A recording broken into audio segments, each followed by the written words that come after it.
Ces derniers temps, les prix augmentent partout, à l'épicerie, pour le logement et même pour les petits plaisirs du quotidien. Pas étonnant que beaucoup de gens aient du mal à joindre les deux bouts. C'est là qu'Espace Finance entre en jeu. On est là pour vous aider à garder le contrôle de vos finances, que ce soit pour gérer votre budget, sortir d'une situation d'endettement, encore planifier vos projets futurs. Ça peut être un voyage, des études ou l'achat d'une maison. Salut tout le monde et bienvenue à Au-delà des chiffres, le balado d'Espace Finance où on parle de finances personnelles, mais surtout de solutions concrètes pour mieux gérer son argent et avancer dans la bonne direction. Je m'appelle Mintou Doucouré et je suis ravie de vous retrouver aujourd'hui. J'ai le plaisir d'accueillir deux invités spéciales, Marianne Ouellette, formatrice, et Émilie Pouliot-Robertson, conseillère budgétaire. Ensemble, elles vont vous parler des services qu'on offre chez Espace Finance et surtout de l'impact concret que ces services peuvent avoir dans votre vie.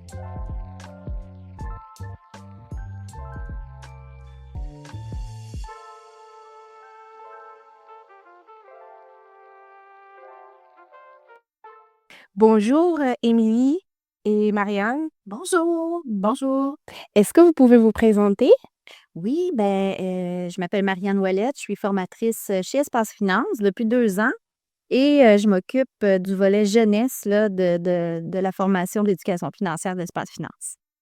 Oui, donc moi, c'est Émilie Pouliot-Robertson. Je suis conseillère budgétaire depuis 1 an chez Espace Finance. Super.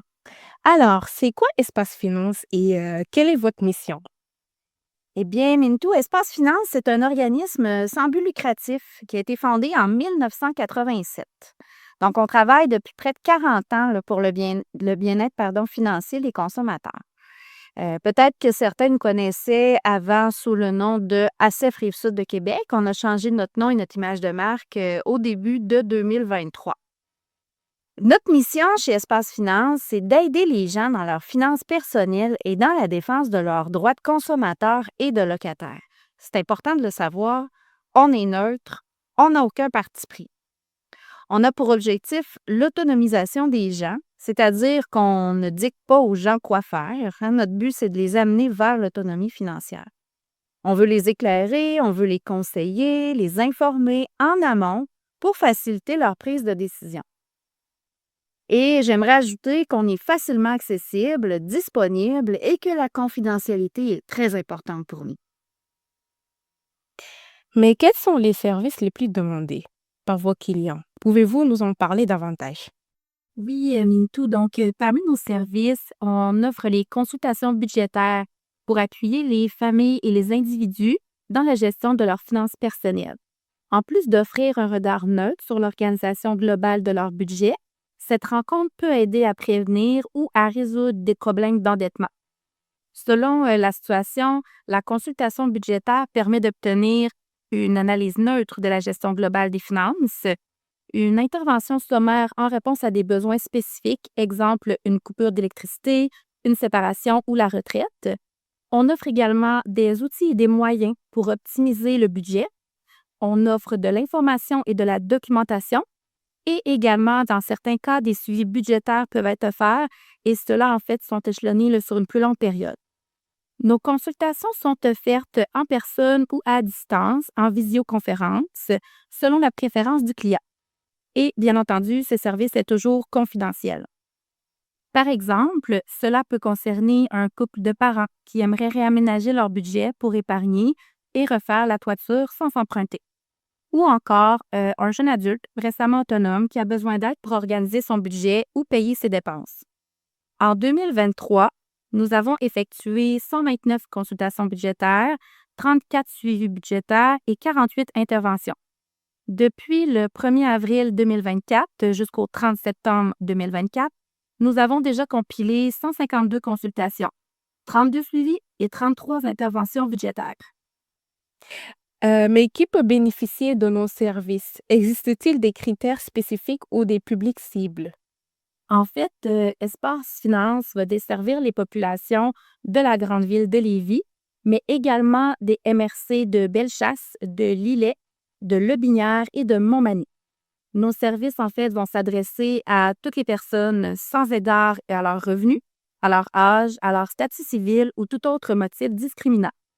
Dans le contexte économique actuel où plusieurs ont de la difficulté à joindre les deux bouts, il est très important que les gens aient une référence neutre et facilement accessible pour les aider avec leurs finances. Vous proposez un service de consultation hypothécaire. En quoi consiste ce service et pourquoi est-il utile pour ceux qui doivent renouveler leur hypothèque? En fait, ce qu'il faut savoir, c'est qu'en 2025, 1,2 million de propriétaires canadiens devront renouveler leur hypothèque. 85 des prêts hypothécaires à taux fixe ont été souscrits alors que le taux directeur était égal ou inférieur à 1 selon les données de la Société canadienne d'hypothèques et de logement. Bien qu'en baisse depuis avril 2024, le taux directeur est maintenant à 3 Certains propriétaires peuvent donc s'attendre à des augmentations de 30 à 40 de leur paiement mensuel hypothèque. Notre service de consultation hypothécaire permet de bénéficier d'une expertise neutre et d'être mieux outillé pour planifier les coûts associés au renouvellement. Ça permet également aux gens de connaître leurs options s'ils vivent des difficultés financières au moment de leur renouvellement. On établit un plan de match qui tient compte des besoins, des contraintes et des objectifs de chaque personne. On donne aux gens des astuces pour économiser temps et argent, pour gagner en crédibilité auprès des prêteurs en étant mieux préparés et pour prévenir des problèmes financiers. Et tout ça, ça contribue évidemment là, à diminuer leur stress financier. Apparemment, vous offrez aussi un service d'aide aux locataires. Pouvez-vous nous parler de ce service et pourquoi est-il important? Notre service d'information et d'aide aux locataires a pour objectif de renseigner le locataire sur ses droits et obligations en matière de logement.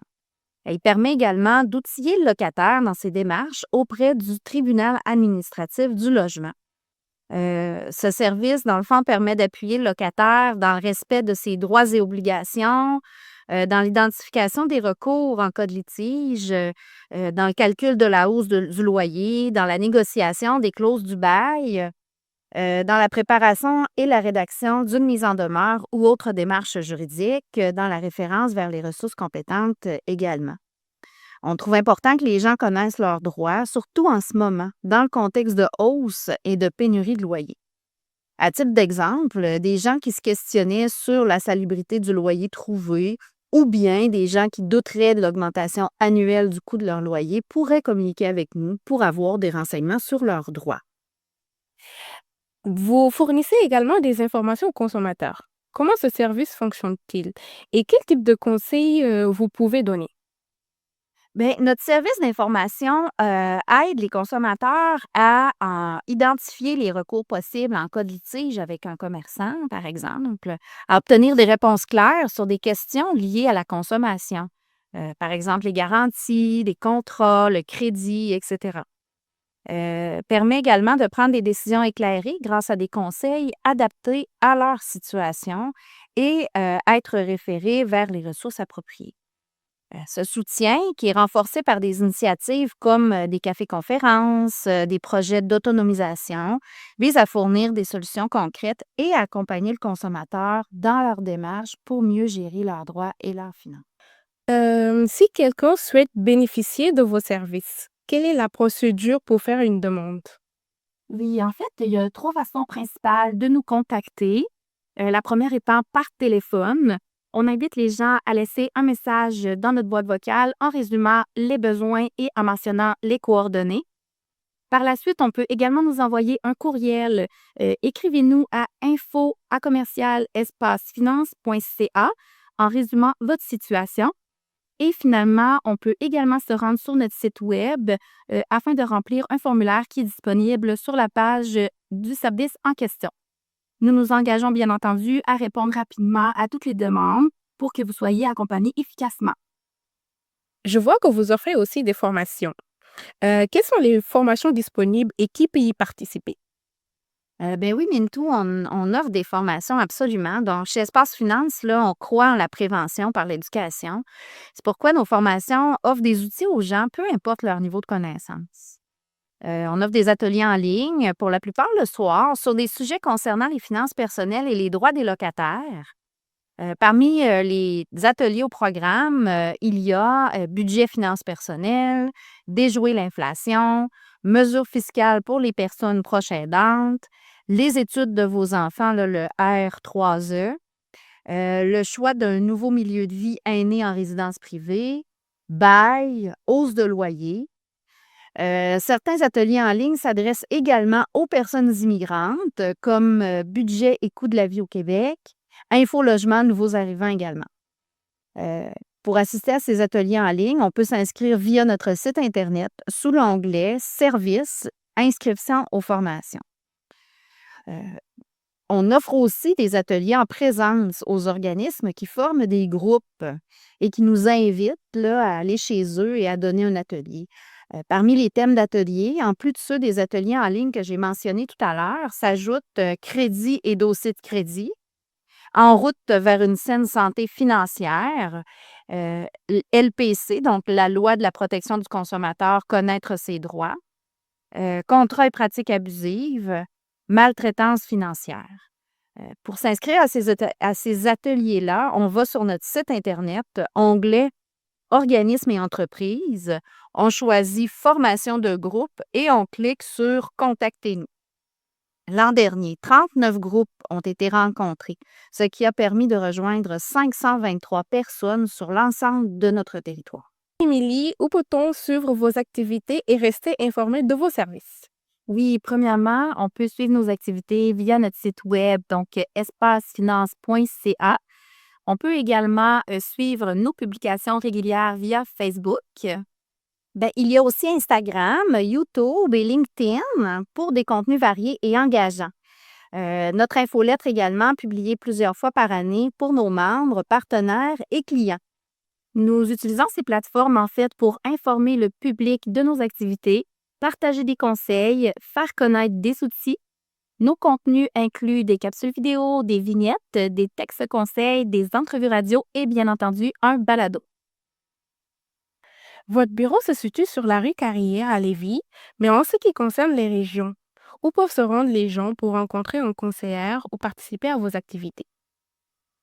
Bien, comme on l'a dit tout à l'heure, là, on est présent dans Lotbinière, Montmagny-Lillet et Bellechasse, en plus de Lévis. Pour ce qui est de rencontrer un conseiller ou une conseillère là, pour une rencontre de conseil hypothécaire ou une rencontre de conseil budgétaire, il suffit de prendre rendez-vous et nous, on s'organise là, avec le CLSC ou un autre organisme pour emprunter un bureau. Les gens peuvent simplement se présenter à ce bureau-là, puis nous, on se déplace là, dans leur région sans problème. Pour ce qui est des activités dans les régions, bien, on peut être invité pour divers événements tels que des salons, des conférences dans des organismes, des tables de concertation et d'autres rencontres communautaires. Par exemple, dans Lotbinière, on participe au Salon des personnes proches aidantes de Lotbinière, aux rencontres des membres de la CDC de Lotbinière et aux conférences comme celle de la soupe aux cailloux, où on a donné là, une conférence qui s'appelle Déjouer l'inflation. On collabore également avec le Carrefour des personnes aînées dans le cadre du programme d'information aux aînés, là, communément appelé le PIA. Dans Montmagny, en plus de nos services en ligne, on a des partenariats avec des organismes comme la Barre du Jour et le CAR Montmagny pour des conférences et des kiosques d'information. À Lévis, on participe à des événements comme le salon du Centre de formation professionnelle de Lévis. On est en contact avec des institutions comme l'UQAR, le Cégep, pour des ateliers, des rencontres ciblées. Et en ce qui concerne Bellechasse, on travaille étroitement avec des organismes locaux tels que le regroupement des personnes proches aidantes de Bellechasse et la communauté Virage Proches aidants Bellechasse pour offrir des ressources financières et des ateliers de sensibilisation. Ceci dit, tout organisme de toutes nos régions peut nous communiquer avec nous, dans le fond, là, pour participer à un événement ou donner un atelier là, sans problème. On est toujours volontaire. Donc, que vous soyez un citoyen, un responsable d'organisme ou un chef d'entreprise, là, Espace Finance est là pour vous soutenir dans l'amélioration du bien-être financier, que ce soit à travers des consultations individuelles ou par le biais de notre participation à des événements. Nous sommes disponibles pour faire une différence dans chacune de ces régions. Merci énormément à Marianne et Émilie pour cette belle discussion. Et si vous écoutez ce balado et que vous avez envie de mieux gérer vos finances ou d'aider un proche, n'hésitez pas à visiter notre site web espacefinance.ca. Vous y trouvez plein de ressources et d'informations sur nos services. Et surtout, suivez-nous sur nos réseaux sociaux pour des trucs, des nouvelles, des astuces. Rappelez-vous, peu importe où vous en êtes avec vos finances, il n'est jamais trop tard pour prendre un nouveau départ. Merci d'avoir été là et on se retrouve très bientôt pour un autre épisode de Au-delà des chiffres.